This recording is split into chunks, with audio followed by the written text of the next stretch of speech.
Hey, welcome back, students. In this video, I want to go ahead and talk to you about the mole. And so this is a very important concept in chemistry.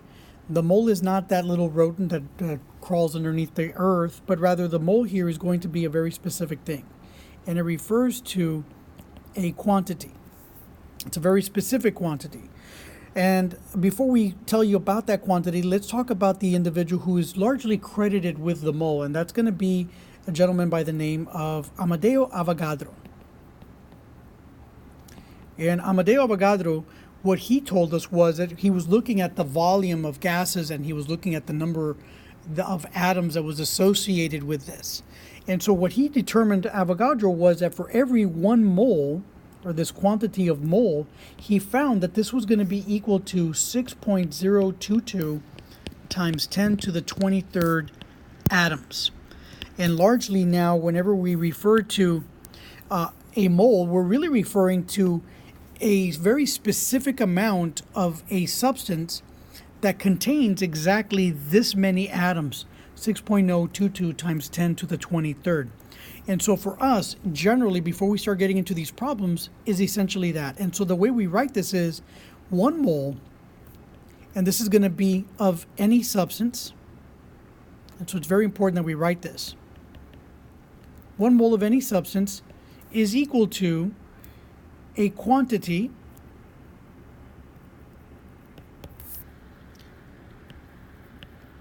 equal to 6.022 times 10 to the 23rd atoms. And if you think about this for a second here, this is actually a conversion factor.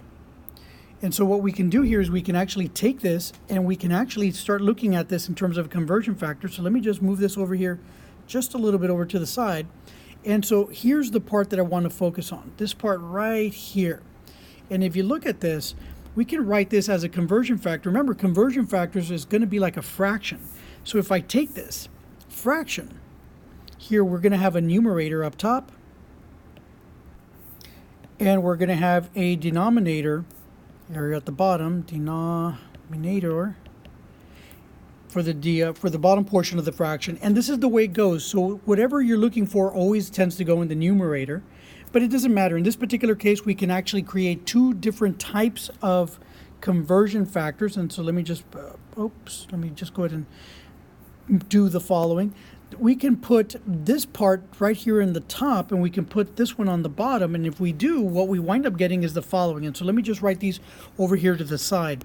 So we can have that 1 mole of some substance X, and that substance could be anything. It could be an atom or a compound, divided by 6.022 times 10 to the 23rd atoms.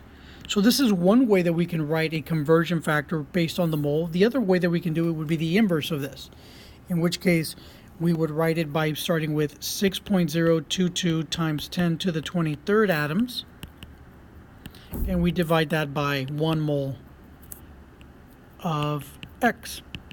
And so these are 2 different conversion factors. And in the next couple of lessons, we're going to show you how to use these. But keep in mind that the main thing that we're just trying to convey to you in this particular lesson is that the mole is a quantity that is equal to 6.022 times 10 to the 23rd atoms, and that it can be written as a conversion factor that is identified either as the top number here or the bottom one over here on the bottom corner. Keep in mind that these 2 mole ratios here that we've got, or these conversion factors, you use those interchangeably depending on what you're trying to find. So if we look at the top example here, this one up here at the very top, if I'm trying to use the top one, that's because I'm trying to figure out the number of moles of a compound or a substance that I've got, like an element. Or if I'm trying to find the number of atoms, I want to use the bottom one because notice the atoms is in the numerator. Okay, so keep that in mind as you work through some of the problems that are coming up in the next section. But this is the way we define the mole in chemistry, and it's very useful as we try to do these problems. So if you haven't already done so, go ahead and subscribe, and we'll see you in the next lesson.